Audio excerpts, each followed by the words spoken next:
বলো তো এটা কোন জায়গায় আসছি আমরা? এটা হচ্ছে মনে পড়ে তোমার? স্মরণীয় একটা জায়গা। আচ্ছা।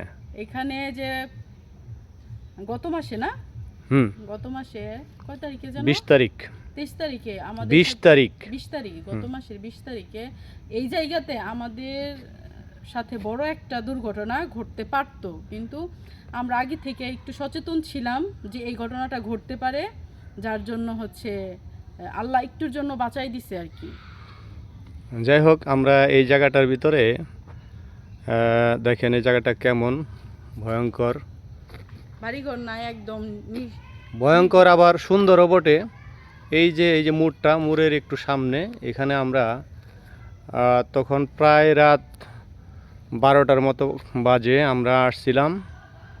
আমরা এক জায়গায় গেছিলাম, তো ওখান থেকে ফেরার পথে আমরা ডাকাতের কবলে পড়ে গেছিলাম। তো এই যে এই ধরনের একটা গাছ পুরা রাস্তা জুড়ে ফালায় রাখছিল। হ্যাঁ, তো ওটা দেখে আমরা মোটরসাইকেল তাড়াতাড়ি ঘুরাইয়া উল্টা দিকে টান দিছি এবং অনেক দূর চলে গেছি, কারণ এই প্রায় 2 কিলোমিটারের ভিতরে কোনো বাড়িঘর নাই। উল্টা দিকে ঘুরাইয়া যেখানে বাড়িঘর মানে আছে সেখানে চলে গেছিলাম।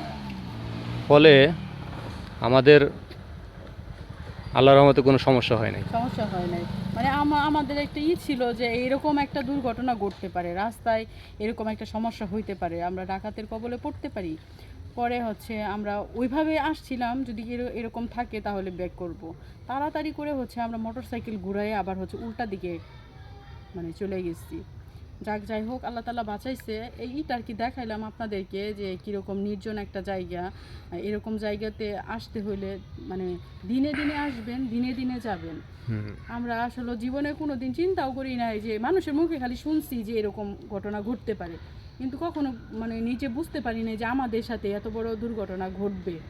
মানে আজকের দিনে ওই ধরনের ঘটনা ঘটে থাকে আর কি। মানে মানুষের মুখেই শুধু শুনছি যে এরকম ডাকাতের রাস্তায় গাছ ফেলাই রাখে, কিন্তু এখন আর কি নিজের চোখে আর কি দেখছি। যাই হোক, আপনাদের সবার দোয়া ছিল, এই জন্য আমাদের কোনো সমস্যা হয় নাই। তো আমরা ওই ঘটনার পর থেকে আরও সতর্ক হয়ে গেছি।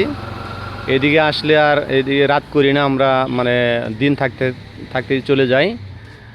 আপনারা যারা আছেন তাদেরও যদি এরকম কোনো নির্জন জায়গায় যেতে হয় কোনো কাজের কারণে, তাহলে দিনে দিনে ফিরে যাবেন, রাত করবেন না। এটা হলো আমাদের পক্ষ থেকে একটা পরামর্শ।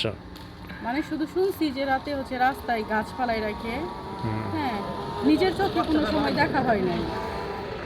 আসলেও এরকম ঘটনা ঘটে, এখন বিশ্বাস করলাম। এতদিন মনে হয়েছে যে কীরকম মানে এটা হচ্ছে মানে কাল্পনিক মনে হয়েছে। নিজেদের সাথে যখন ঘটছে তখন আর কি বোঝা গেছে যে না, আসলে এরকম ঘটনা ঘটে, আসলেও বাস্তবে ঘটে। যাই হোক, চতুর্দিকে শুধু গজারি বন আর গজারি বন, মাঝখান দিয়ে একটা রাস্তা বয়ে গেছে। তো এখানে আসলেই ভয় পাওয়ার মতো একটা জায়গা। দিনের বেলায় যদিও কোনো সমস্যা নাই, কিন্তু রাত্রের বেলা খুবই সাবধানে চলাচল করতে হয়। এই তো, এটা আপনাদের সাথে শেয়ার করলাম। সবাই ভালো থাকবেন, সুস্থ থাকবেন, সাবধানে থাকবেন। এই তো, আল্লাহ হাফেজ।